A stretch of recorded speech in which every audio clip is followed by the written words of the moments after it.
Hello guys, in this video I'm going to explain to you the problem find out people with secret. So this is a great problem to practice the BFS, like how to perform BFS on a graph. We say if I am recording, yeah, we are recording. Like this is a great problem to understand BFS on a hard problem. So what we are given is that we will be given an meetings array. The meetings array consists of x, y, and time. So x will have a meeting with y at time, and like at the beginning of the at the beginning of all the meetings, zero will have a secret. Zero will pass that secret to the first person initially at time zero. Now we have to what we have to find in this problem is that uh, after all the meetings are completed, how many people how which all people will know the secrets. So the secret is passed to another person. Like if X knows the secret and he or she is conducting a meeting with the Y, then X passes the secret on to Y. Or if Y knows the secret and Y is conducting a meeting with X, Y passes the secret with X. But like there will be some like there are some condition like at a time like suppose there is a time T1. At time T1, Y may not necessarily know the secret, or X may not necessarily know the secret. So he can't pass that to Y at time T1. But after some operation, it is possible that X after some operation after some time, suppose T2, X may now possess that secret. So at that time, like X can pass that secret to his corresponding meeting person. But like only after attaining the secret, he can pass on that secret. So that is one condition. So how we can approach this problem is that like I solved it using BFS. There are many methods. There is another method, union find. Yeah, we can use union find as well, but like I thought BFS would be more helpful since in interviews and OAS and all, like many companies are asking BFS related problems. So if we do a BFS related problem like this one, like we can like understand the concept behind that. Okay, so I'm going to explain to you the code right now. So this array will this array has size n, and like this array is to check whether the current person, the ith person, have the secret or not at the end of all the meetings. At the beginning of all the meetings, the zeroth person has the secret, so we make it as one, and a zeroth person passes the secret on to the first person, so we make a half secret of first person is equal to one as well.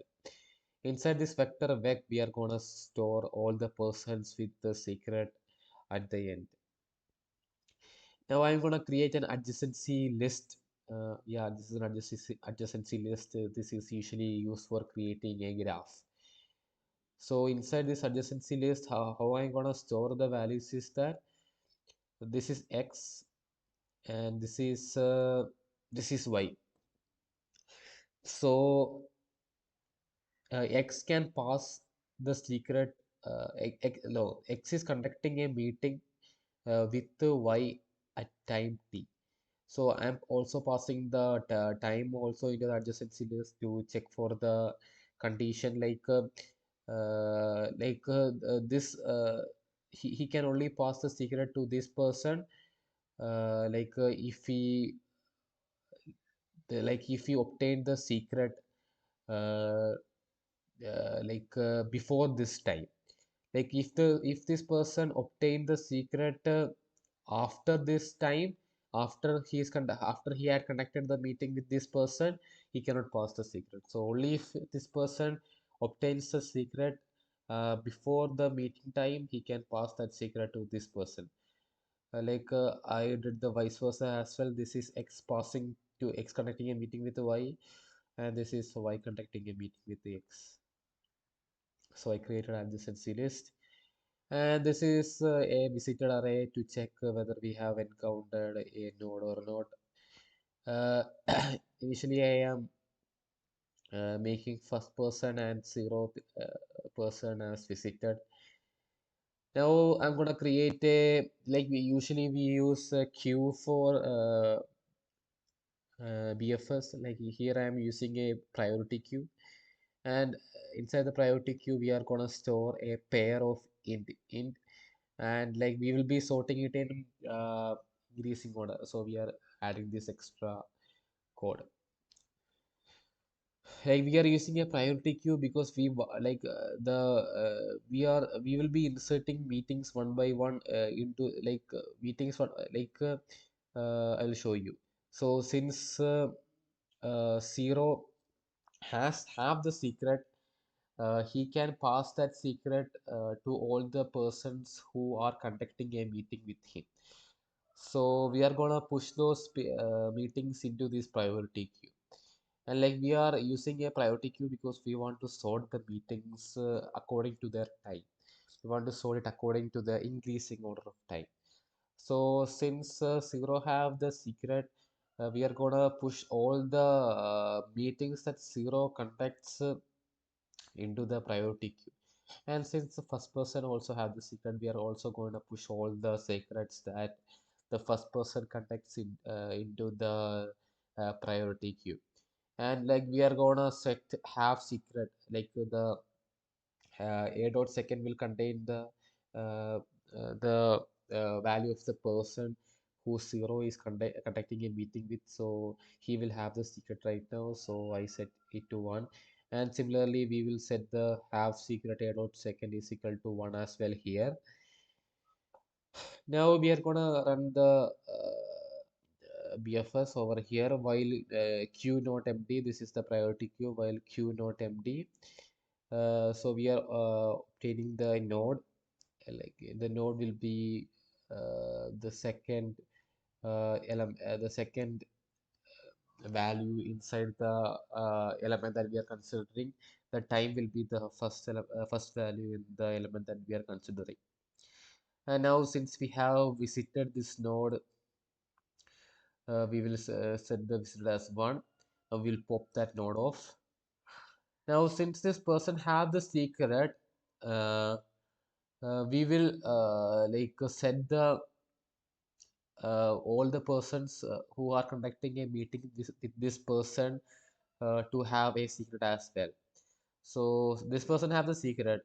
So all the people who are conducting with this meetings with this person will obviously should possess the secret, right?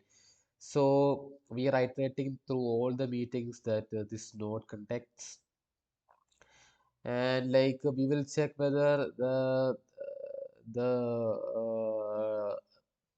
the second person inside the particular meeting that we are considering already is visited. If it is visited, we don't need to do this because it will be, if we do that, it will be a endless queue, endless looping process. Since this person has already been visited or he has already gone through this process, we do not check it again. And there is another condition as well. So we need to check whether the meeting that we are gonna consider uh, has time greater than the time that we are currently on, because uh, this node obtained the secret at a time t1, let's suppose.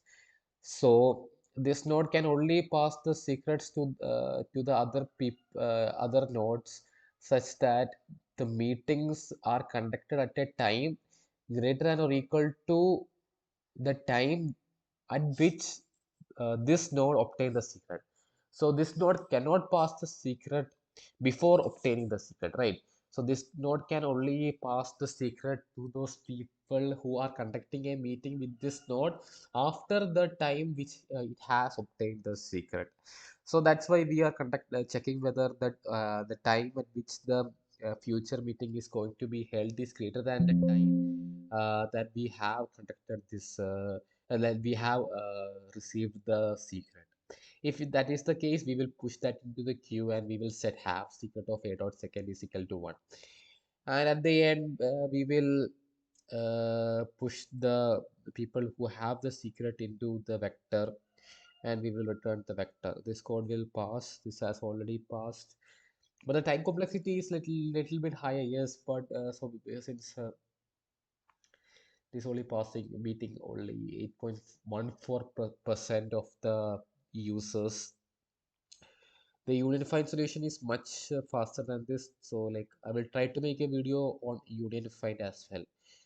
And later today I will upload the POD of today. Stay tuned to watch the I will try to. I know my explanation is not that good. I will try to improve my explanation skills in the future videos. Thanks.